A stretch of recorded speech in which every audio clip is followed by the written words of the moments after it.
Ce que vous allez entendre n'a jamais été révélé au grand public. Un accord tenu secret, des enjeux internationaux colossaux, et une décision qui a fait trembler plusieurs chancelleries. Donald Trump, ancien président des États-Unis, a dit non catégoriquement. Mais pourquoi a-t-il rejeté un accord soigneusement négocié avec le président congolais Félix Tshisekedi? Qu'est-ce qui se cache derrière cette rupture fracassante? Restez avec nous jusqu'à la fin. Et surtout, dites-nous d'où vous regardez cette vidéo et partagez vos réflexions dans les commentaires. L'année est 2025. Tandis que Donald Trump, en campagne pour reconquérir la Maison-Blanche, multiplie les apparitions publiques, un émissaire discret quitte Kinshasa pour Washington. Sa mission, conclure un accord stratégique confidentiel entre les États-Unis et la République démocratique du Congo. Au cœur des discussions, des ressources critiques, cobalt, lithium, cuivre. Des minéraux essentiels pour la transition énergétique mondiale. Tshisekedi cherche à positionner le Congo comme un acteur incontournable de l'économie verte.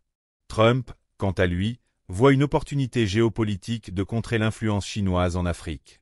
Les deux camps s'observent, se testent, un pacte semblait presque signé. Mais tout bascule. Une fuite mystérieuse atterrit sur le bureau de Trump.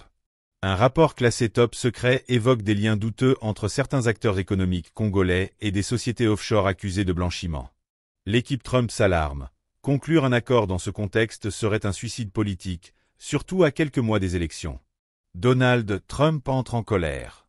Il convoque ses conseillers, tape du poing sur la table et déclare « Je ne fais pas d'affaires avec ceux qui trichent derrière mon dos. » Ce deal est mort. En une seule phrase, l'accord est brutalement rejeté. Le président Tshisekedi, mis devant le fait accompli, tente de sauver les apparences. Mais en coulisses, c'est la stupeur.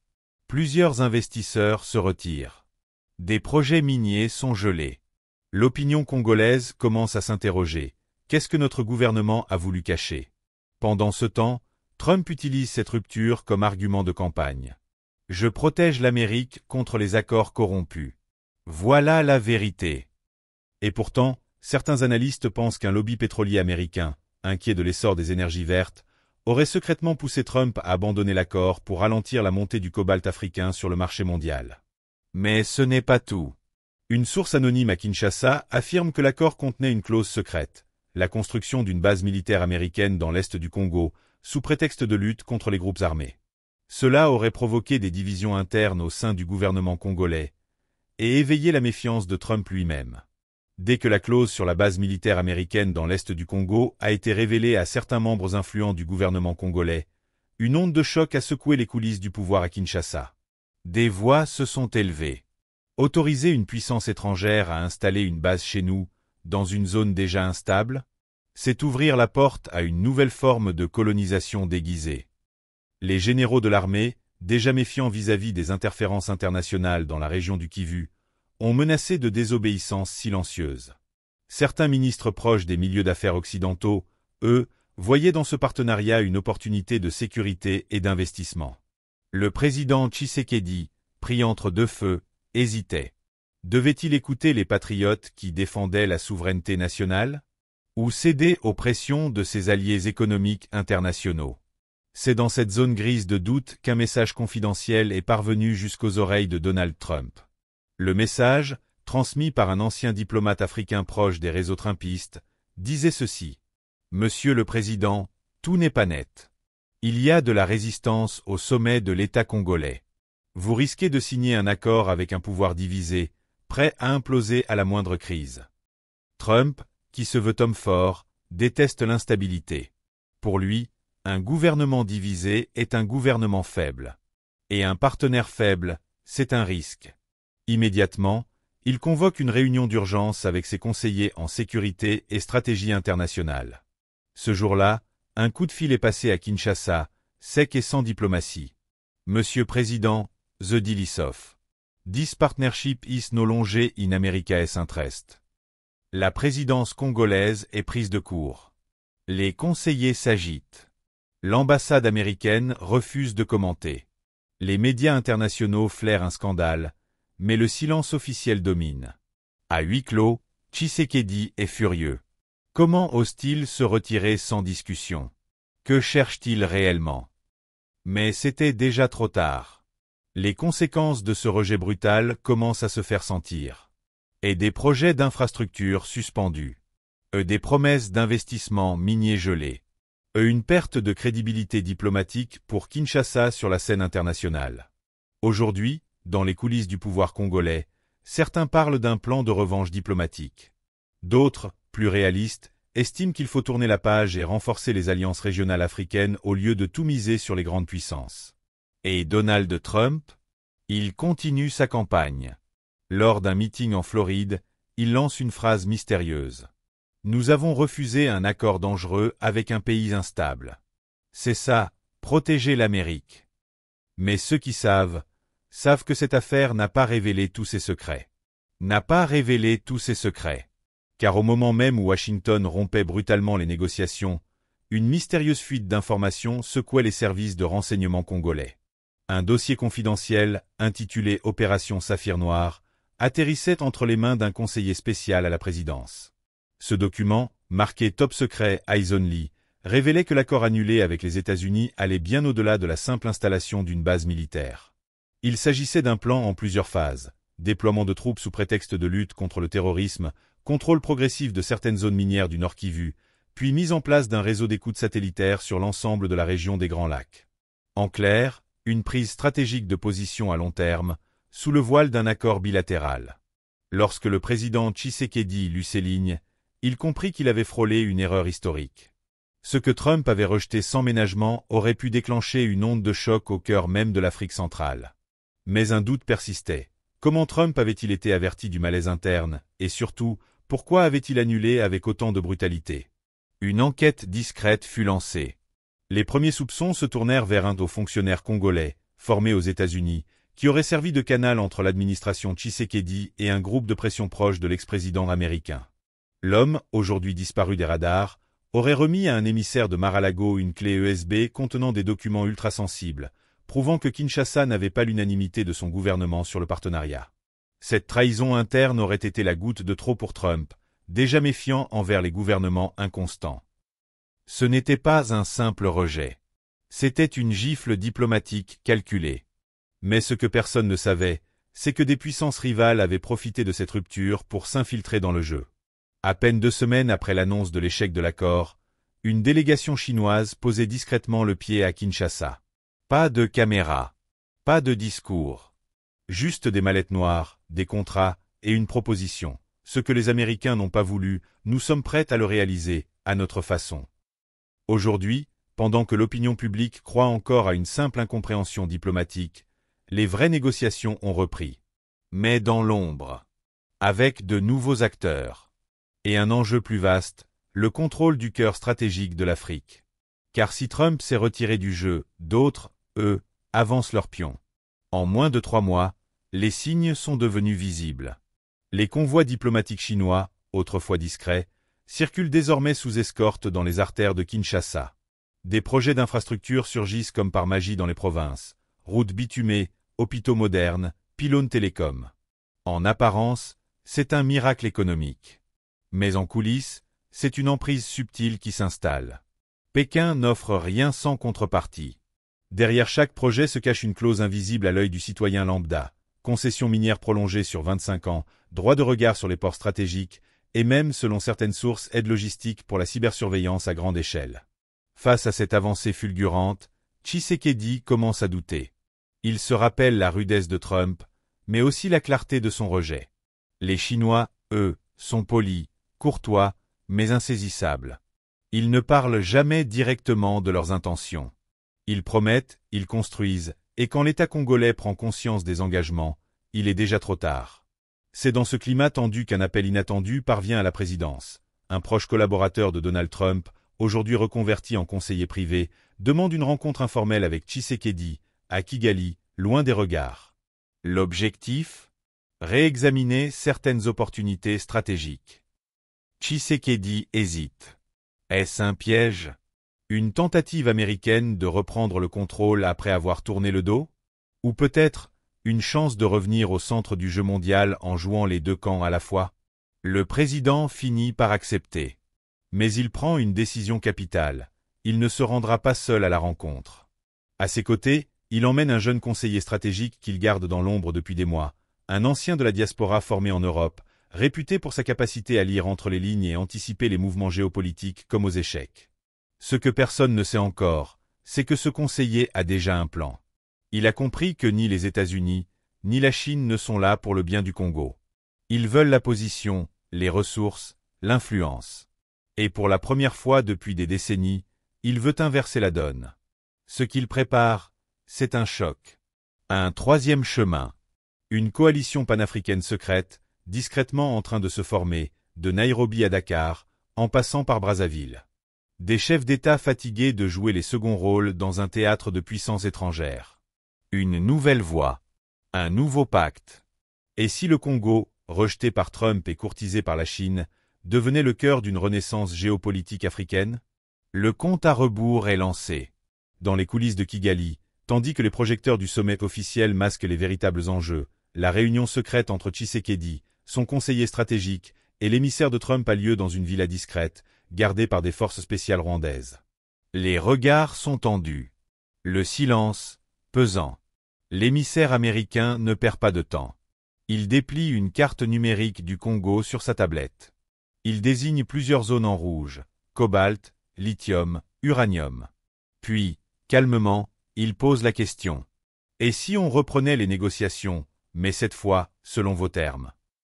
Tshisekedi, impassible, regarde son conseiller. Il ne répond pas immédiatement. Il sait que cette main tendue n'est pas un cadeau. C'est une offre de contrôle partagé, maquillée en partenariat. Et surtout, c'est une tentative des États-Unis de revenir dans la partie, pour éviter que la Chine ne s'empare du plateau stratégique africain. Mais ce que personne dans la salle ne soupçonne, c'est que le jeune conseiller a déjà prévu ce scénario. Depuis plusieurs semaines, il tisse des liens avec des figures montantes d'Afrique de l'Est et de l'Ouest. Il a ouvert des canaux discrets avec les présidents du Ghana, du Kenya et de la Zambie. Il a aussi rencontré des chefs traditionnels, des chefs militaires, des dirigeants de start-ups africaines spécialisées dans la technologie souveraine. Son projet est clair, transformer le Congo non pas en une dépendance, mais en une plateforme centrale d'un réseau panafricain, un bloc capable de négocier d'égal à égal avec l'Occident et l'Asie. Alors que les discussions s'échauffent dans la villa, un appel sécurisé interrompt tout. Le conseiller décroche. C'est son contact au sein de l'Union africaine. Il murmure quelques mots. Ils sont prêts. On attend votre feu vert. À cet instant, Tshisekedi comprend que quelque chose est en train de basculer. Il n'est plus simplement face à un choix entre Washington ou Pékin.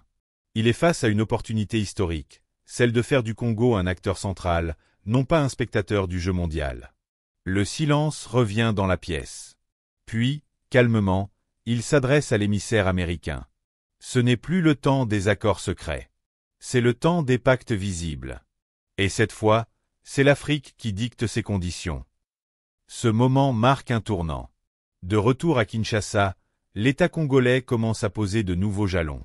Une charte d'investissement panafricain est annoncée. Une conférence intergouvernementale se prépare à Goma, avec pour but de lancer une monnaie régionale numérique, contrôlée par un conseil africain indépendant. Les puissances étrangères observent, surprises. Certaines commencent à paniquer. Mais le train est lancé. Et dans l'ombre, des espions internationaux commencent à affluer à Kinshasa. Tous veulent savoir, qui est ce mystérieux conseiller qui a inversé les équilibres? Qu'est-ce que le Congo prépare? Jusqu'où sont-ils prêts à aller? Dans les médias internationaux, les analystes s'agitent. CNN, Al Jazeera, France 24. Tous spéculent sur ce basculement inattendu du Congo. Certains parlent d'une renaissance panafricaine, d'autres d'un pari risqué qui pourrait coûter cher. En réalité, personne ne comprend vraiment ce qui se trame derrière les murs du palais de la Nation. À Kinshasa, la population est divisée. Une partie acclame ce nouveau souffle d'indépendance, une autre craint des représailles économiques. Mais dans les cercles fermés du pouvoir, le plan continue de s'affiner. Le jeune conseiller, que certains surnomment déjà l'ombre du président, active une cellule spéciale, composée de jeunes stratèges africains formés entre Londres, Accra et Addis Abeba. Leur mission, protéger l'initiative panafricaine à tout prix. Mais c'est justement à ce moment que le piège se referme. Pékin, surpris de la tournure des événements, décide d'activer son propre plan.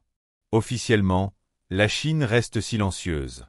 Officieusement, ces hommes installés dans plusieurs ministères clés congolais, économie, télécom, mines reçoivent des ordres, ralentir les projets, bloquer les flux de données, créer des failles internes. Un sabotage discret, mais redoutablement efficace. En quelques semaines, des chantiers chinois sont arrêtés sous prétexte de révision technique. Des contrats disparaissent mystérieusement. Des serveurs informatiques plantent. Le système congolais est attaqué de l'intérieur. C'est à ce moment-là que le conseiller révèle enfin son nom, Kanda Lubaki. 37 ans. Né à Kolwezi. Élevé entre Johannesburg et Berlin. Ancien analyste pour une agence de renseignement européenne, avant de retourner au pays après la mort de son père, un ancien combattant de la guerre du Katanga. Il n'a pas oublié les humiliations. Il n'a pas oublié les traités signés sous pression. Et il a juré de changer l'histoire. Kanda se rend compte que le combat ne sera pas seulement diplomatique, il sera numérique, psychologique, symbolique. Il lance un programme top secret appelé Bilomba, du nom des anciens rois guerriers du Congo central.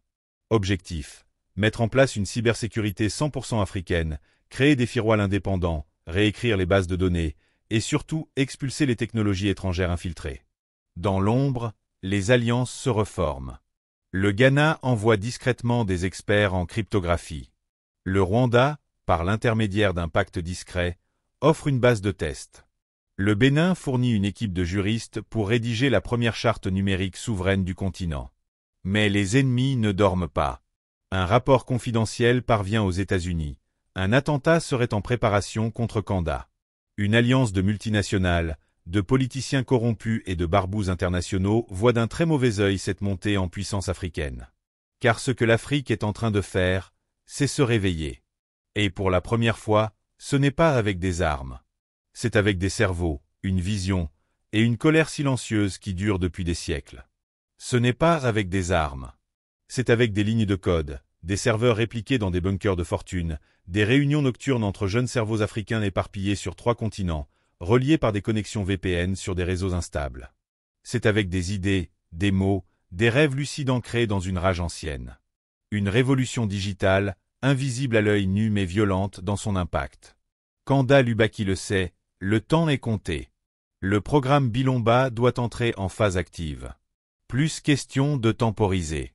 Il convoque son équipe dans un centre de commandement improvisé, situé sous une ancienne base militaire désaffectée à Kinshasa.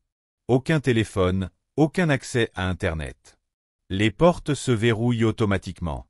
Ici, il ne reste que l'essentiel, l'intelligence brute, la loyauté et la détermination. Nous avons déclenché quelque chose que personne ne peut plus arrêter, dit-il, en posant une main ferme sur la table métallique. Soit nous allons jusqu'au bout, soit on nous écrasera. Il n'y a pas de retour en arrière. Pendant ce temps, à Washington, Trump, de retour dans les sphères de pouvoir via des réseaux d'influence, est briefé par un ancien conseiller. Les mots sont durs. Monsieur, ce qu'ils font là-bas, c'est du jamais vu. Ils construisent un écosystème numérique sans nous. Sans vous. Sans personne. Trump, le regard fixe, lâche un mot. Neutralisez-le. Le lendemain, une voiture noire sans plaque d'immatriculation se gare à quelques mètres de la résidence secondaire de Kanda. À son bord, 2 agents étrangers, déguisés en diplomates. Leur mission, le capturer discrètement, l'exfiltrer ou l'effacer. Mais Kanda avait anticipé. Grâce à un partenariat discret avec une ancienne unité rwandaise spécialisée en contre-espionnage, il avait mis en place un protocole de protection avancé. Des drones de surveillance artisanaux, des brouilleurs mobiles, et surtout, un double numérique. Chaque trace qu'on pouvait croire de lui en ville était en réalité pilotée à distance depuis une salle obscure. À Lubumbashi, un journaliste d'investigation, Serge Mapinda, commence à s'intéresser de plus près à ce fameux plan secret entre Trump et Tshisekedi. Il découvre des documents cryptés, des virements suspects, des messages codés. Il comprend alors, l'accord initial que Trump avait voulu imposer n'était pas seulement économique, c'était un verrou digital sur toute l'Afrique centrale. Mais ce verrou est en train de céder. Le système Bilomba commence à déployer ses modules. Dans plusieurs régions congolaises, de nouveaux centres numériques sont inaugurés. Chaque village, chaque école, chaque hôpital est connecté à un cloud souverain, indépendant de Google, Amazon ou Microsoft. Les données sont chiffrées, stockées localement, protégées par des algorithmes conçus à Kisangani, Dakar et Addis. Et le monde commence à trembler. La France demande une audience. La Chine offre une renégociation. Même le FMI parle d'une initiative audacieuse à accompagner. Mais Kanda sait que la plus grande bataille approche. Car plus l'Afrique reprend sa souveraineté numérique, plus elle devient un danger pour l'ordre établi. Alors il se prépare. Pas avec des armes. Pas avec la peur. Mais avec cette foi profonde, transmise de génération en génération, que l'Afrique ne doit plus jamais mendier, mais écrire sa propre légende. Et toi qui regardes cette vidéo, d'où nous suis-tu? Laisse le nom de ta ville ou de ton pays en commentaire. Partage cette vidéo à ceux qui doutent encore du pouvoir de l'intelligence africaine. Ce n'est que le début. Abonne-toi maintenant, car la prochaine partie révélera ce que cache le retour de Trump au Congo et comment Kanda va riposter.